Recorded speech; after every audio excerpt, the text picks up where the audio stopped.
Seguimos aquí en nuestro matutino Su Mundo. Ya está con nosotros nuestra compañera Lorena Erasmo. Hola, buenos días, José Tomás, saludando a este público que está en sintonía con nosotros desde las 7 de la mañana en este matutino Su Mundo. ¿Cómo te sientes? Muy bien, sobre todo ahora contigo. Ay, gracias. Qué Así bueno verte. Igualmente, pero ¿qué te parece si de inmediato pues presentamos a nuestro invitado, señores, de esta mañana? Ustedes saben que han pasado algunos acontecimientos a nivel internacional y nacional, y para ello hoy vamos a conversar con Luis González, politólogo internacionalista, y le damos la bienvenida. ¿Cómo se siente?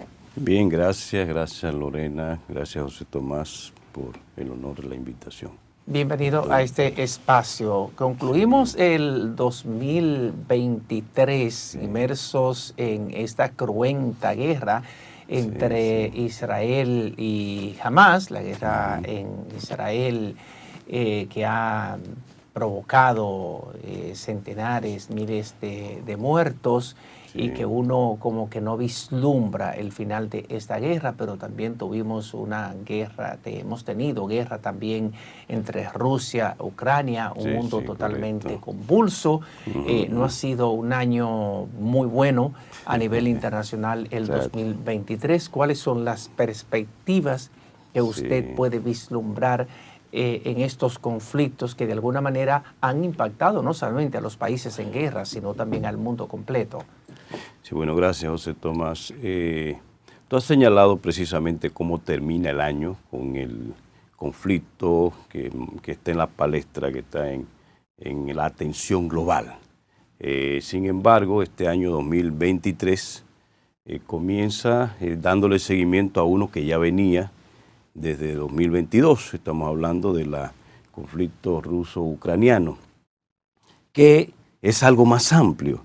Representa el enfrentamiento entre dos órdenes, un orden mundial que está en decadencia, estamos hablando del encabezado por Estados Unidos y Occidente, y un nuevo orden mundial multipolar, sin un hegemón que hasta cierto punto tiene como protagonistas o como caras visibles a China, Rusia y los otros miembros de un grupo que surge como consecuencia de un análisis de un analista de Goldman Sachs en el año 2001, que hoy se conoce como BRICS, Brasil, Rusia, India y China, y luego se agrega Sudáfrica.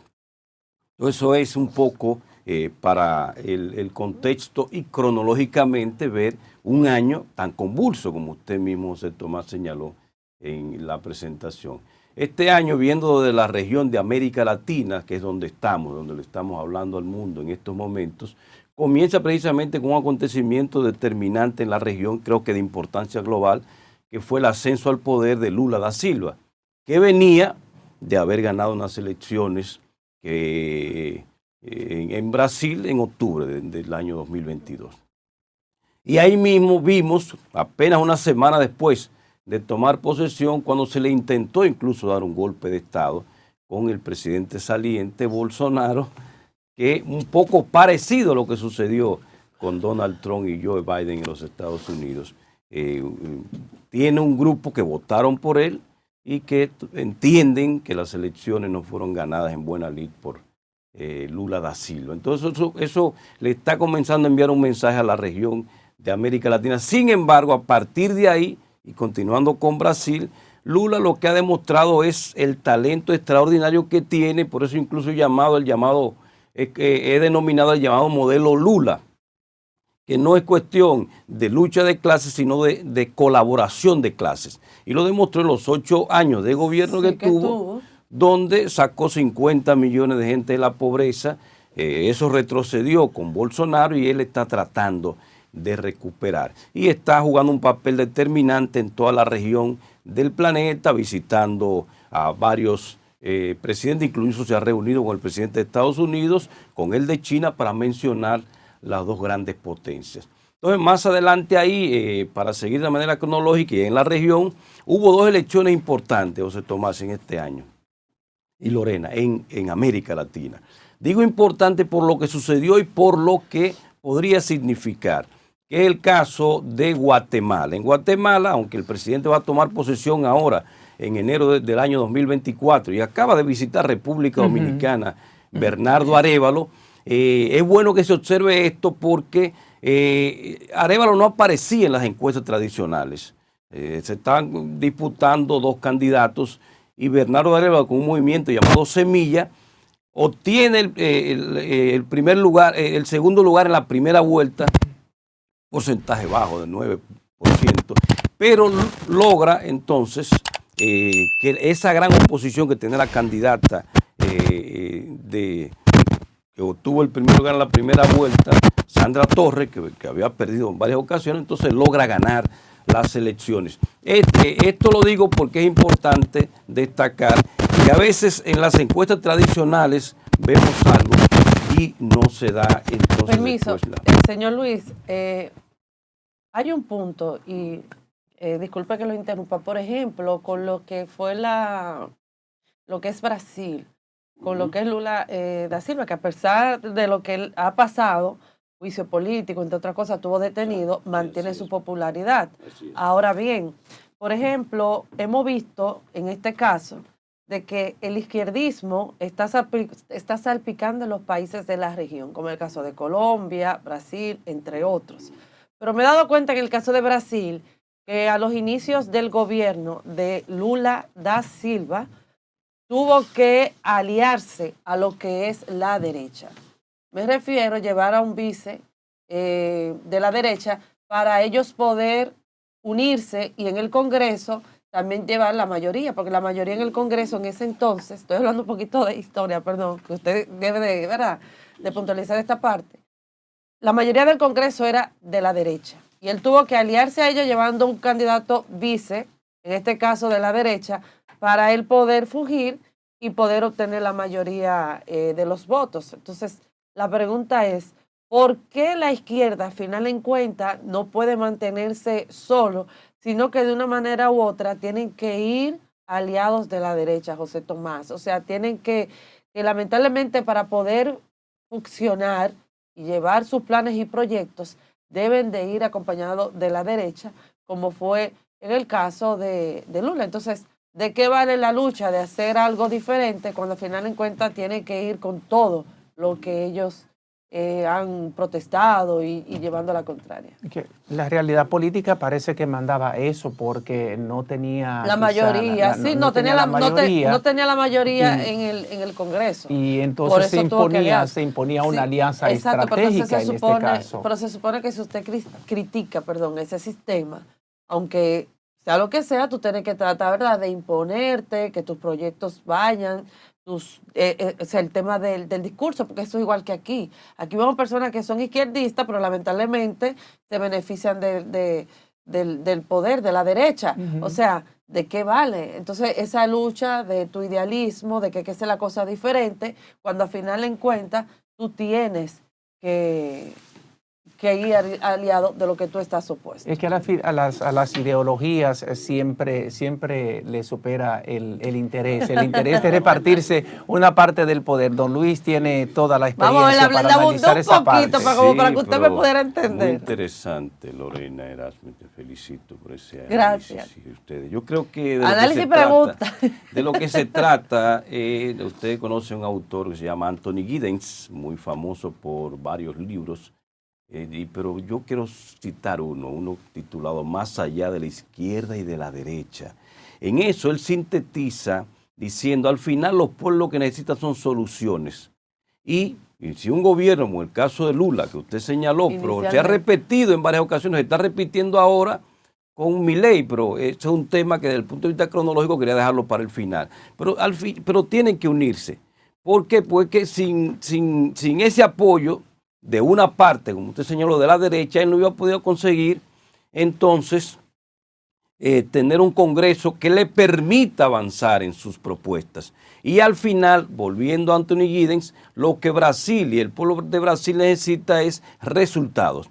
Por eso, más allá de la izquierda y de la derecha, los gobiernos tienen que dar resultados. Y eso es, y por eso comencé con Lula diciendo que tiene un modelo, el modelo Lula es colaboración de clase. Lula no es un izquierdista radical tradicional. Lula empezó así. Lula, bueno, era parte del pueblo, era un obrero, el más votado en toda la historia. pero al final lo que ha hecho es defender los intereses de un pueblo que necesita resultados. Y cuando llegó ahí, no gobernó como un izquierdista, porque fue el presidente del planeta que más promovió la colaboración de clases. Esa empresa famosa que aquí en República Dominicana se conoció mucho por los casos de corrupción, Odebrecht, quien promueve, quien le da la oportunidad a que se proyecte al planeta. Ese es un tema que hay que revisarlo todavía, porque eso precisamente, como tenía tanto crecimiento y estaba ayudando al crecimiento de Brasil y estaba colaborando con Brasil, eso entonces fue visto por la grande potencia y por eso que promueven el caso de Odebrecht. Pero como Odebrecht hay muchísimas empresas del mundo, de Estados Unidos y de todos los lugares que hacen lo mismo. Pero bueno, ese no es el tema. Sí. Pero respondiendo a tu pregunta, eso es lo que sucede, Lorena. Es cuestión de dar resultados. Se va a dar. En Guatemala, que fue como comencé pero en América. Pero se arriesga en ese sentido, porque, por ejemplo, la misma derecha fue que lo sacó a él y sacó también a la candidata presidencial. A la candidata no, a la presidenta Dilma Rousseff también. A Dilma Rousseff, o sea, ellos como ella no quiso tal vez seguir el lineamiento de ellos la sacaron igualmente. Pero es que a de Lula. lo que se trata de colaboración de clases, si se ponen a enfrentarse, nunca van a avanzar.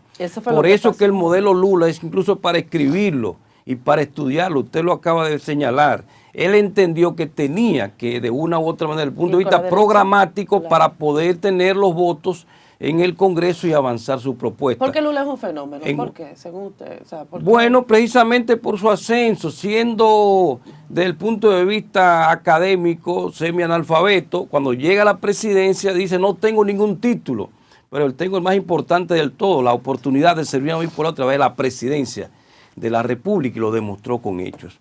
Entonces yo creo que ese es el fenómeno de Lula, más allá, y eso lo explica Howard Gardner en inteligencias múltiples. No hay que tener un PhD para dar resultados. Entonces, volviendo a lo mismo, es cuestión de buscar dar resultados. Y se va a dar en Guatemala. Arévalo, volviendo al inicio, no tiene tampoco el Congreso, tiene el Congreso en su contra, pero tiene que buscar la manera de, incluso gente de Sandra Torres, del actual presidente Yamatei, tiene que buscar la manera porque al final tiene que darle resultado a ese pueblo que votó por él. Y el otro caso fue Noboa, en Ecuador.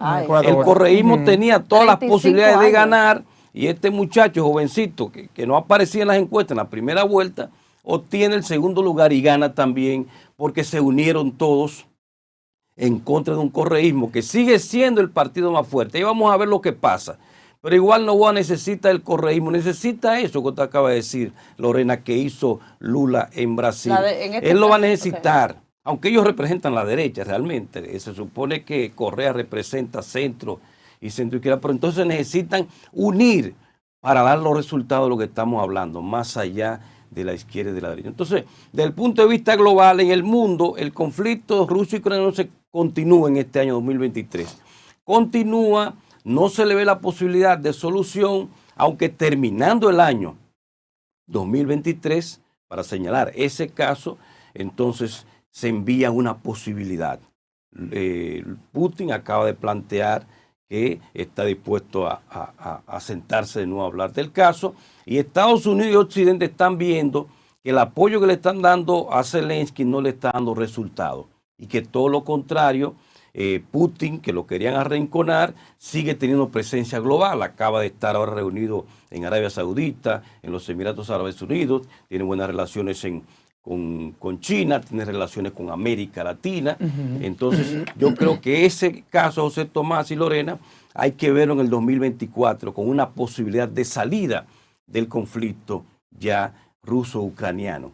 Entonces, importante señalar que se produjeron la cumbre del G20 en este año 2023 en India.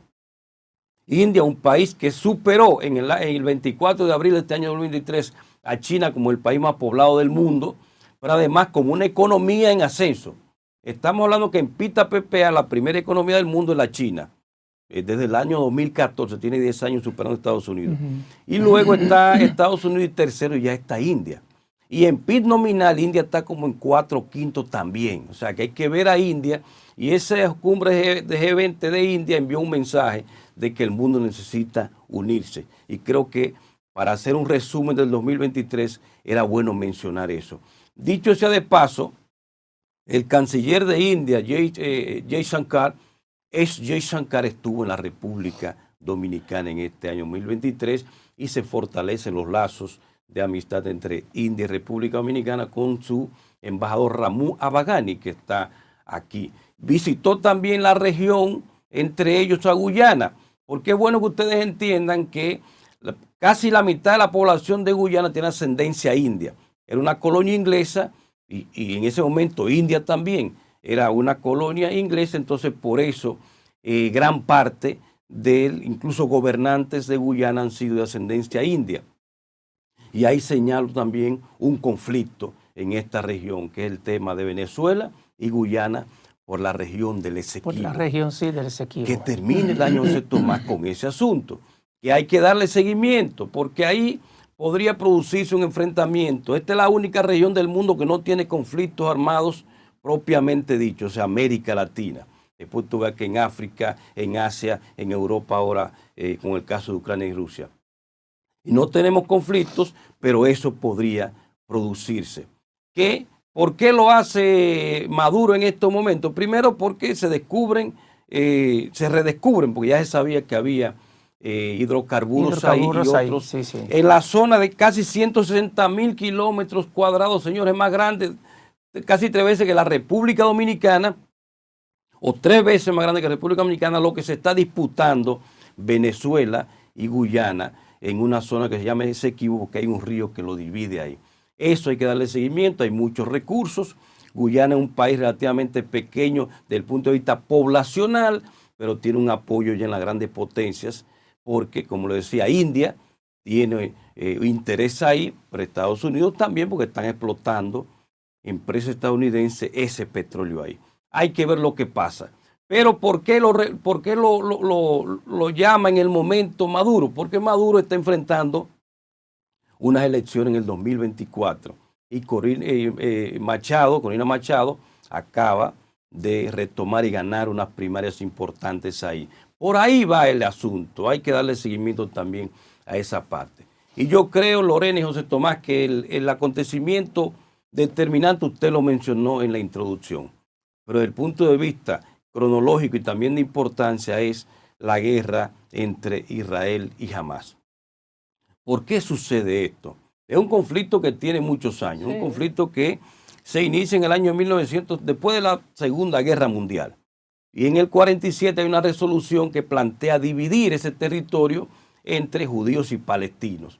Los árabes no aceptaron la resolución de la Asamblea General de la ONU, que dividía el territorio y le daba un Estado a los palestinos y un Estado a Israel. Y ahí comenzó la primera guerra. O sea, ese Estado que ellos están demandando, los palestinos y los árabes, ya lo tuvieron. Se les dio la oportunidad, pero no lo aceptaron esa vez. Y ahí viene la guerra. Entonces, el 7 de octubre, José Tomás, se produce un ataque de un grupo que está en la Franja de Gaza que se llama Hamás. De manera sorpresiva, de manera inesperada, en un día importante para los judíos. Y eso ha traído recrudecer el conflicto. Que terminamos el 2023 sin posibilidad tampoco de solución, muertes de muchos niños de todos los lados. Eso da pena, Dios tanto judíos como también árabes y palestinos en esa zona. Como tú señaló, Lorena, da mucha pena, demasiado. Pero hay que ver por qué sucede. Esa iniciativa que toma Hamás, cuando había un acuerdo, se estaban acercando, creo que estábamos más cerca de la paz que nunca. Por eso que yo digo que hay grupos que no quieren la paz. Detrás de eso están los que no les interesa, nunca les ha interesado la paz, porque viven de la guerra. Porque las cosas iban bien, se estaban acercando Irán y Arabia Saudita. Había un acuerdo con Israel y gran parte de esos países árabes para tener un avance hasta 2024. Entonces se produce eso y lo que hacemos es retroceder en ese sentido. Eso es lo que ha pasado en el mundo en este 2023 y que va a heredar el 2024.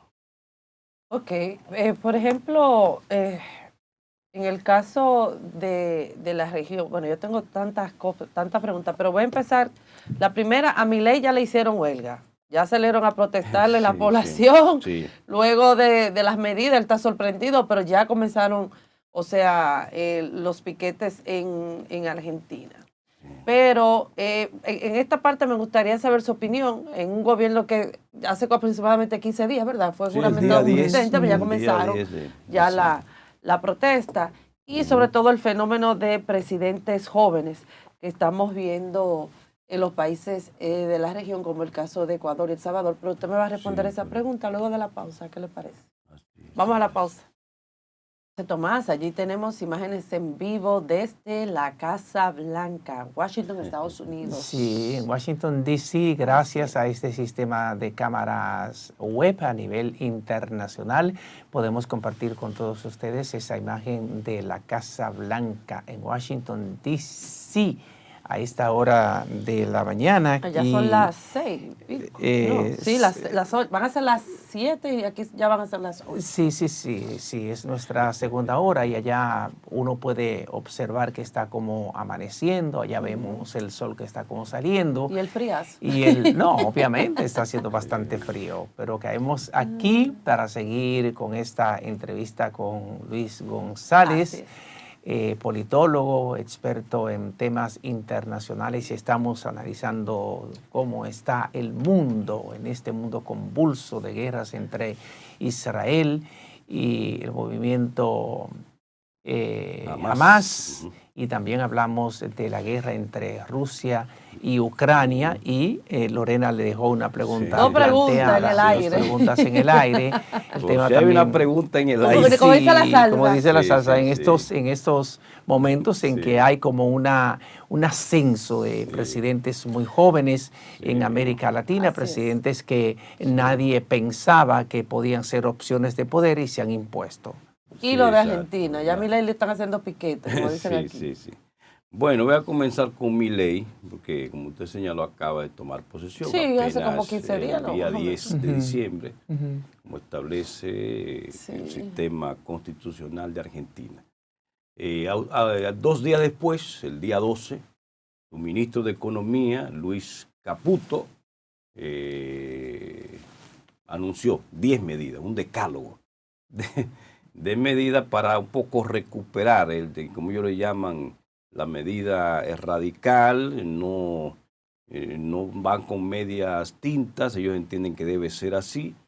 Va a aumentar la inflación, porque ya automáticamente el dólar que estaba al 400 por 1, con respecto al peso argentino, automáticamente pasó a 800, es con una devaluación de tu bolsillo de un 50% automático.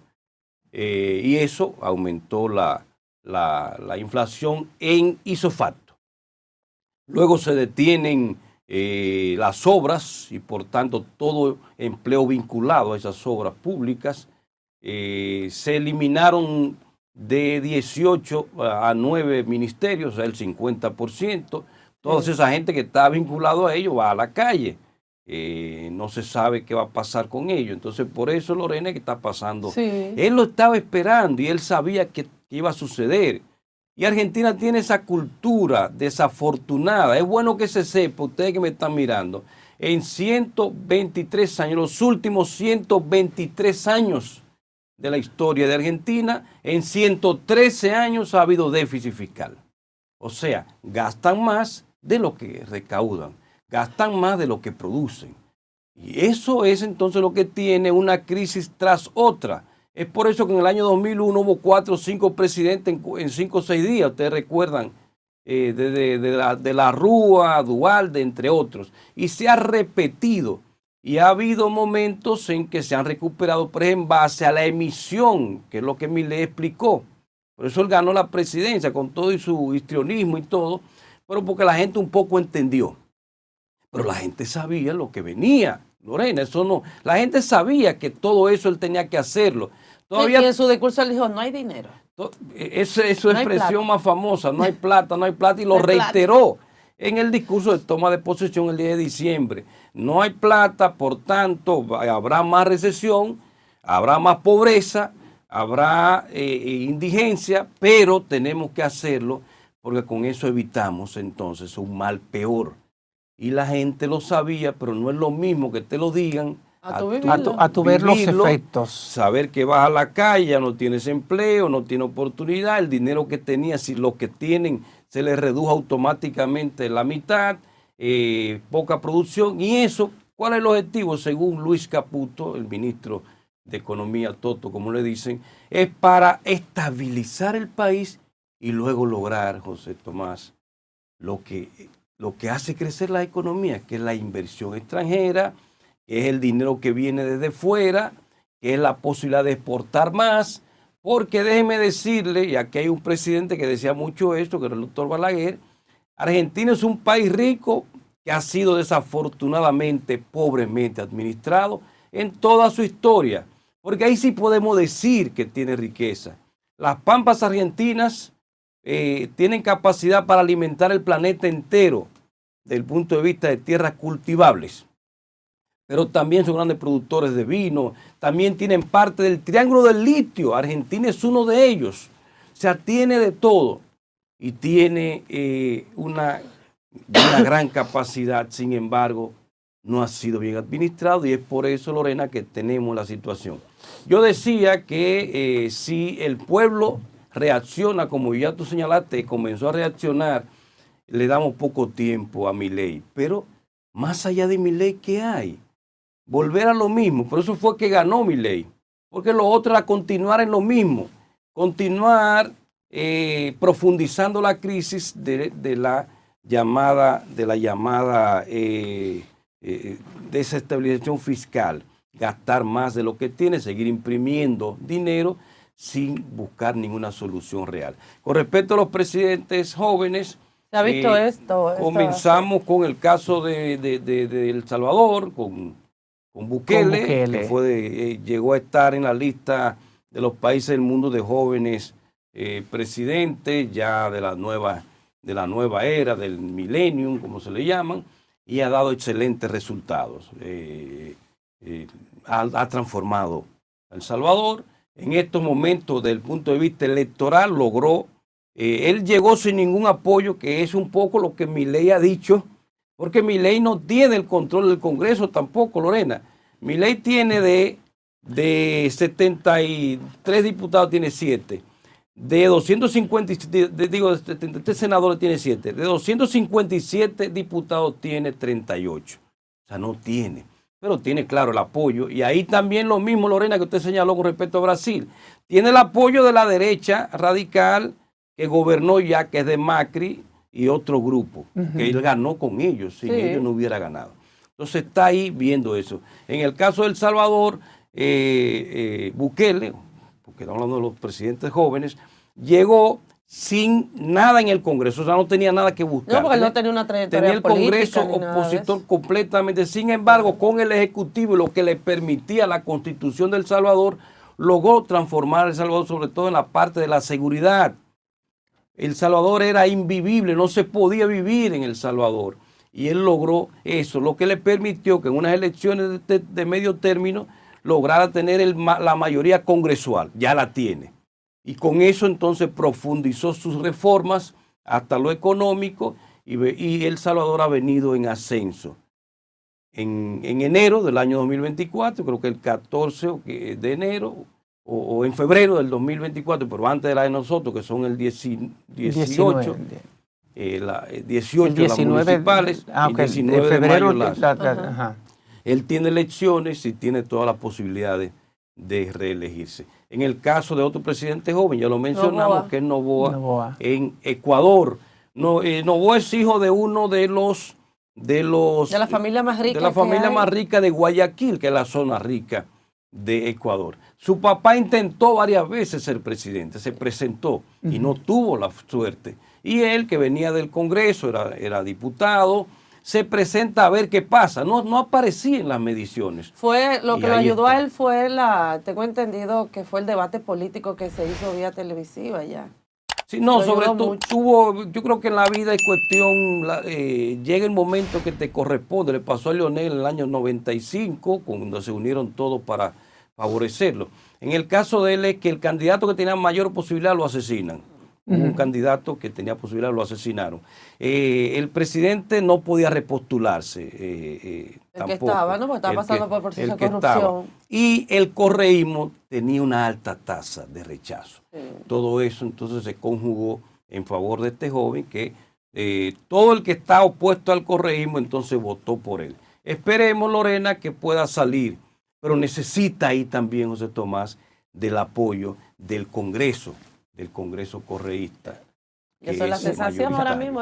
Vamos a ver lo que sucede en ese caso. La posibilidad de esa alianza va a ser, yo pienso que fundamental para que él pueda hacer una buena gestión de gobierno, porque siempre resulta un poco cuesta arriba a un presidente echar a andar un proyecto de gobierno, echar a andar una propuesta de desarrollo, de crecimiento económico y social que impacte de manera positiva a los sectores socialmente más deprimidos si no tiene el apoyo del Congreso. Entonces le pregunto, dependerá mucho el éxito de su gestión de gobierno, de la habilidad con que él se maneje para lograr acuerdos estratégicos con el Congreso de mayoría opositora. No, usted lo ha dicho de manera magistral, te felicito, José Tomás. Es así, y va a tener que hacerlo Arévalo en Guatemala, y yo creo que Noboa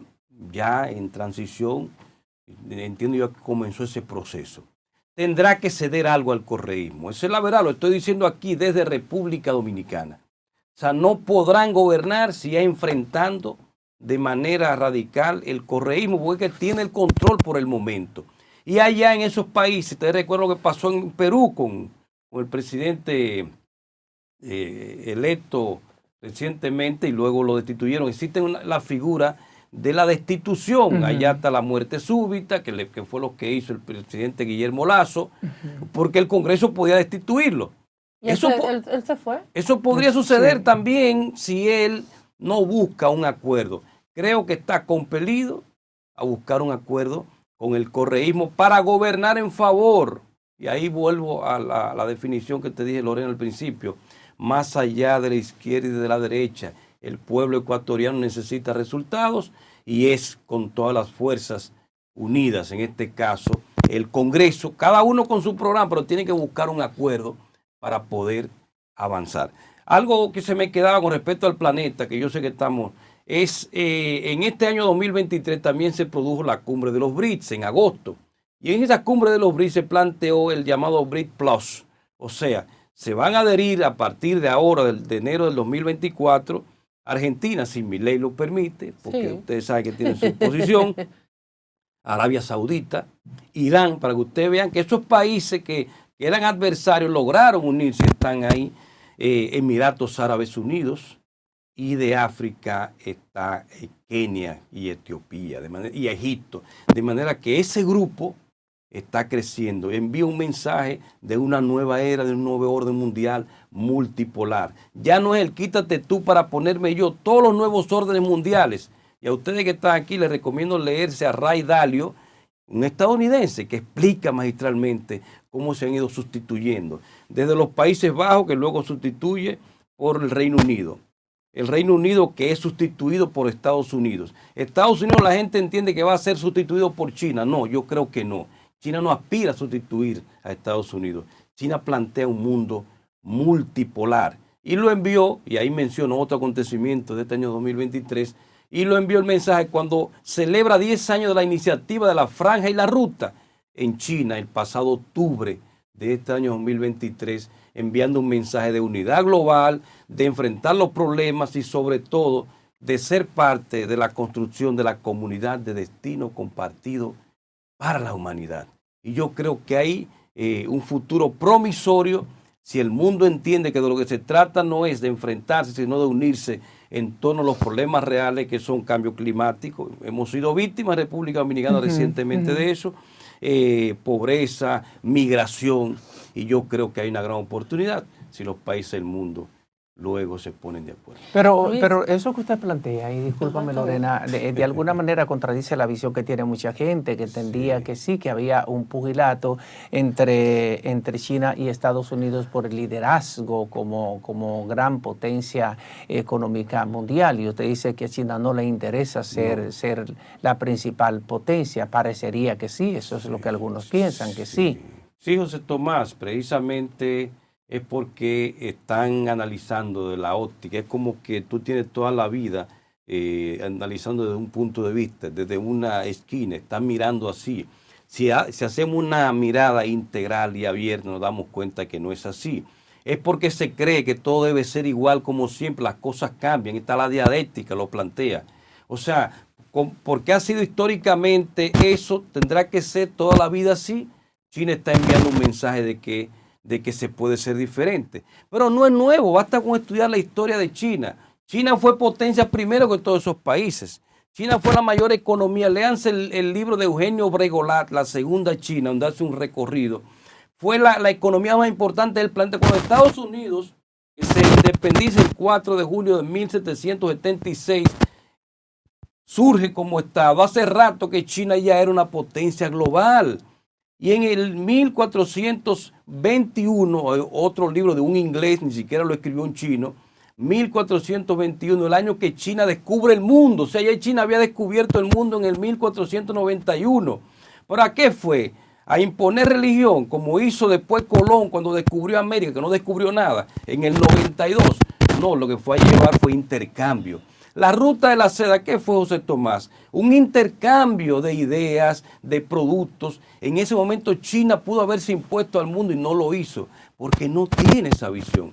Y como no la tiene históricamente, no es verdad que ahora que está planteando un mundo multipolar, va a aspirar a sustituir a Estados Unidos en el llamado conchoprimismo global, José Tomás, del quítate tú para ponerme yo. Okay. Esa es la ventaja del mundo al que nos encaminamos el nuevo orden mundial, de que el que podía sustituir no aspira a ser hegemón, no aspira a imponer, sino al contrario, colaboración de clases, y ahí entra Lula da Silva, que es parte incluso amigo de Xi Jinping, y sobre todo la construcción de la comunidad de destino compartido para la humanidad. Bueno, Luis González, politólogo internacionalista, gracias por haber estado con nosotros. Yo creo que tiene que volver porque quedaron muchas inquietudes. Y demasiados temas por analizar. El tema internacional es muy interesante y muy amplio. No, y faltó el tema de Haití, la República Dominicana. O sea, creo que eso hay que dedicarle un espacio especial. Especial, exactamente. Porque después vimos que no sucedió nada con Kenia, esa cosa. ¿Verdad que sí? Al final de cuentas, no mandaron las tropas, ¿por qué será? Pero nada, muchas gracias, ¿verdad?, por haber estado con nosotros. Y de esta manera vamos a una breve pausa comercial. Quédese con nosotros.